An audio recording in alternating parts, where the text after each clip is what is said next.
Hi students, welcome to online classes of Current Convent Children's Academy. अपनी बात चल रही थी कम्बसन एंड फ्लेम की, जिसमें कम्बसन हो जाता है कंप्लीट। बस एक छोटा सा रह गया है कि harmful effect of careless fire. बात करेंगे हम harmful effect of careless fire.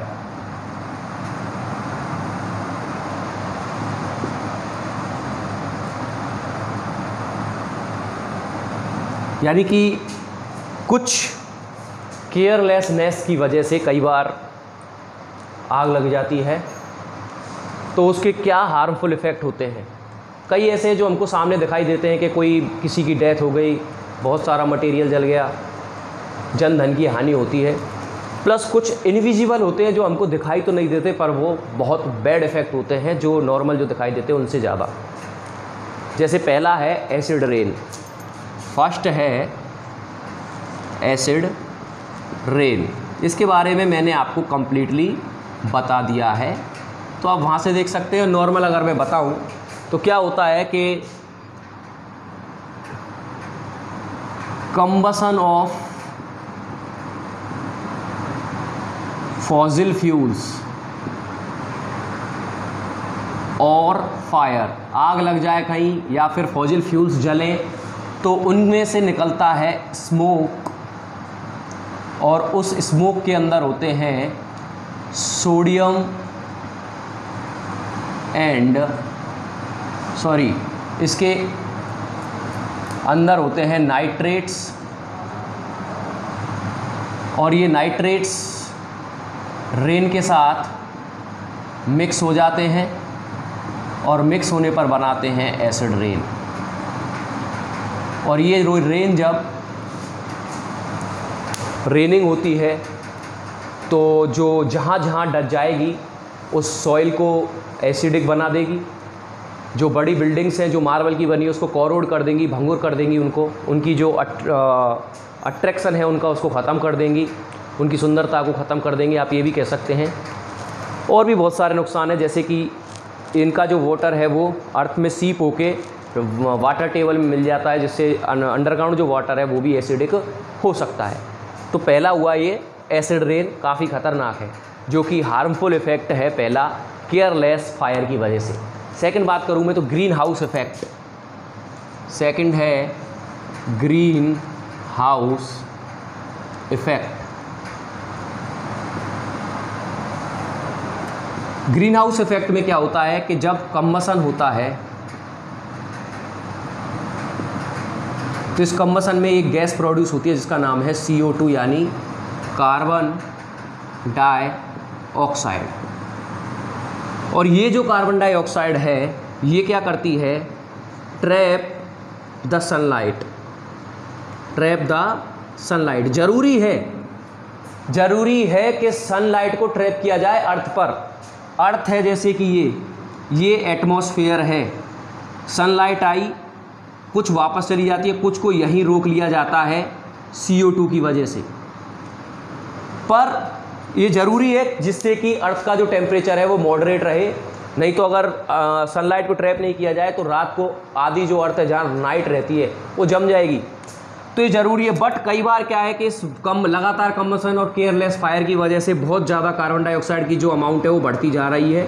बढ़ेगी तो ये जो ग्रीन हाउस इफ़ेक्ट है, यानी कि सनलाइट को ट्रैप करने की जो प्रोसेस है ये इंक्रीज़ होगी तो अर्थ का टेम्परेचर भी बढ़ेगा, और इसको कहते हैं ग्रीन हाउस इफ़ेक्ट। जिसकी वजह से एक नया इफ़ेक्ट आता है जिसको कहते हैं ग्लोबल वार्मिंग, जो कि नंबर 3 पे है, ग्लोबल वार्मिंग। यानी अर्थ का गर्म होना। जब ये सब होगा, सनलाइट ट्रैप होगी तो CO2 की मात्रा जो है वो इंक्रीज़ होती जा रही है, जिसकी वजह से क्या है, टेम्परेचर ऑफ अर्थ वो भी क्या हो रहा है, इंक्रीज़ हो रहा है, जिसकी वजह से क्या है, ग्लेशियर मेल्ट हो रहे हैं। ग्लेशियर यानी आइस माउंटेन, बर्फ़ के पहाड़ जो हैं उनको ग्लेशियर कहते हैं। ये जो ग्लेशियर हैं वो मेल्ट हो रहे हैं। ग्लेशियर मेल्ट होने से क्या हो रहा है, सी लेवल बढ़ता जा रहा है, अर्थ सी लेवल बढ़ता जा रहा है। और एक दिन ऐसे ही अगर लगातार CO2 की अमाउंट बढ़ती जाएगी तो अर्थ का टेम्परेचर भी बढ़ता चला जाएगा। ये मेल्ट होते रहेंगे और सी लेवल बढ़ता चला जाएगा और सारी की सारी अर्थ क्या है वो क्या हो जाएगी, पानी से गिर जाएगी। इसको कहते हैं ग्लोबल वार्मिंग, यानी अर्थ का टेम्परेचर लगातार बढ़ना।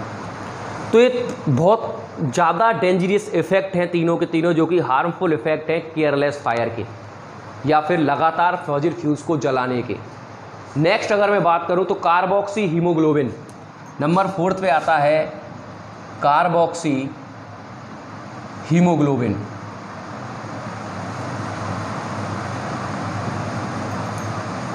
आपको मैं एक बात बताता हूं, शायद आपको पता हो कि जैसे ही हम ब्रीथ करते हैं तो ब्रीथ करने पर एयर हमारे बॉडी के अंदर जाएगी, जैसी एयर में अपन है, और उस एयर में मौजूद होता है ऑक्सीजन।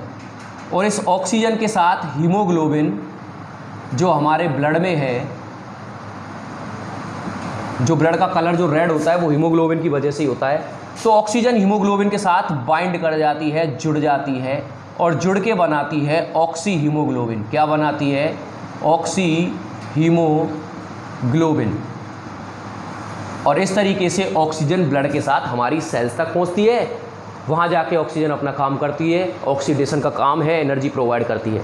लेकिन हो क्या रहा है, जब लगातार केयरलेस फायर हो रही है, लगातार एनवायरनमेंट पॉल्यूशन हो रहा है, अपन ऐसी जगह पे खड़े हैं जहाँ पे बहुत सारा धुआं है, इस में क्या होता है, ब्रीथ में हम जब वो एयर लेते हैं तो उस एयर में होता है CO यानी कार्बन मोनोऑक्साइड।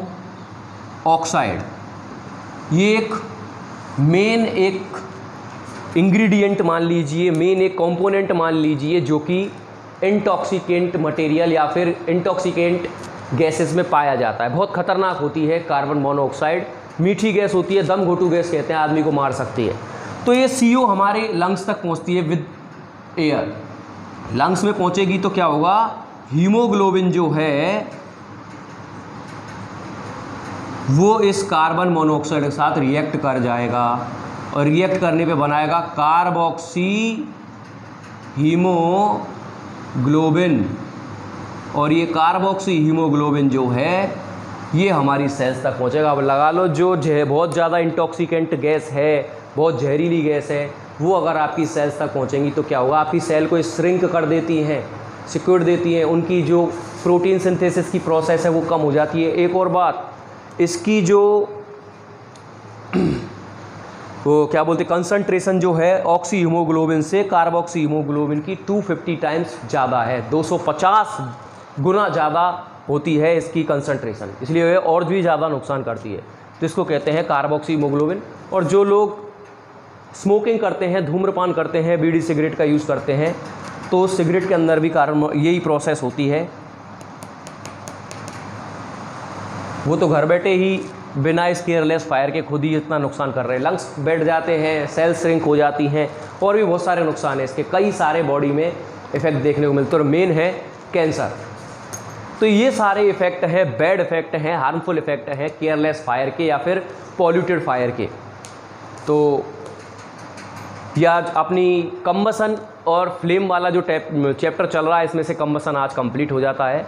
कल से हम बात करेंगे फ्लेम के बारे में। Thank you very much.